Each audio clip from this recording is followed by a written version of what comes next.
kendor, sehingga kita harus melakukan penggantian paku keling, ya.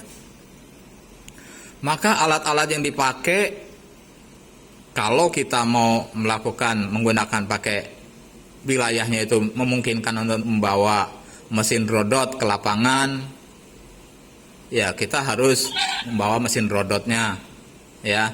Kemudian kita membawa dapurnya untuk membakar paku keling. Ya, kemudian kita juga harus melakukan ada supitnya, ya, ada drip perusutnya. Kenapa harus membawa drip perusut? Karena kita takut terjadi suatu pergeseran suatu lubang, ya, pergeseran sedikit saja nanti akan menjadi susah, ya, menjadi susah pada saat kita akan memasukkan paku keling yang sudah kita bakar. Karena paku keling yang kita bakar dia akan berubah dimensinya, ya, akan berubah dimensinya. Nah, disitulah nanti kita juga bisa mengetahuinya, nah, gitu Pak. Jadi misalnya kalau misalnya yang kita ganti hanya satu paku keling, ya, itu tidak harus dengan menggunakan dipasang drip perusut, ya. Tapi kalau misalnya sudah 4 atau berapa paku keling yang harus kita ganti, ya secara otomatis kita harus membawa perlengkapan yang memang dibutuhkan. Misalnya kita mau mengganti gelagar melintang. Gelagar melintang itu berapa sih yang lepas? Ataupun yang di buhulnya itu berapa yang lepas? Gitu kan? Sehingga nanti plat buhul yang kita butuhkan itu mau diganti atau tidak. Gitu. Kalau misalnya mau kita ganti plat buhulnya, ya kita harus siapkan, gitu kan? Harus siapkan, harus dimal dulu tebal plat buhul yang ada berapa, kemudian yang untuk diganti berapa. Kemudian kondisi daripada gelagar melintang itu sendiri, kondisi besinya itu masih bagus ataupun tidak, kita kan nggak pernah tahu Pak, nggak pernah tahu kondisinya. Sehingga nantinya pada saat kita melakukan suatu pemasangan pengelingan, ya, itu benar-benar kita benar Pak, kita sesuai dengan standarnya gitu. Begitu Pak Okta. Kalau misalnya Pak, waktu pengiriman itu ternyata rupanya itu bergeser, itu apa harus berapa kali atau gimana? Nah, kalau misalnya pada saat kita mau melakukan pengelingan ternyata lubang itu bergeser, kan kita ada drip perusut Pak. Ya. Nah, dipasang drip perusut dulu ya Pak, ya, biar. Iya, dipasang drip perusut dulu biar nanti Pak Okta dan teman-teman pas lubangnya gitu.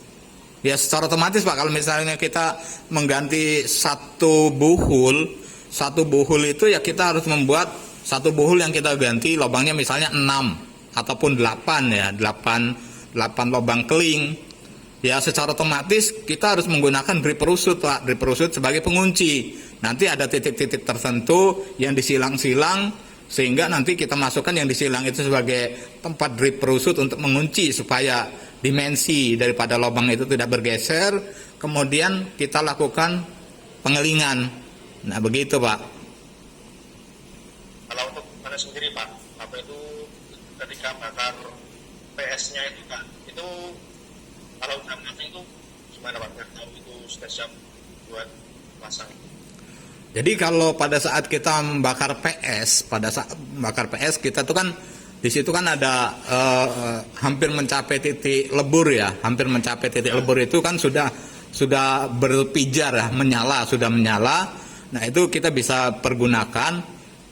Kemudian begitu kita ambil dengan menggunakan supit, ya, dimasukkan di dalam lubang keling, kemudian kita bentuk kepala kelingnya, ditahan dengan scraper dengan mesin rodot, sehingga akan membentuk suatu kepala keling yang kita inginkan, gitu Pak.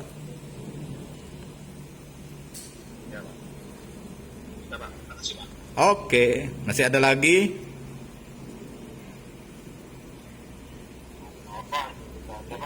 Yap Pak Riko.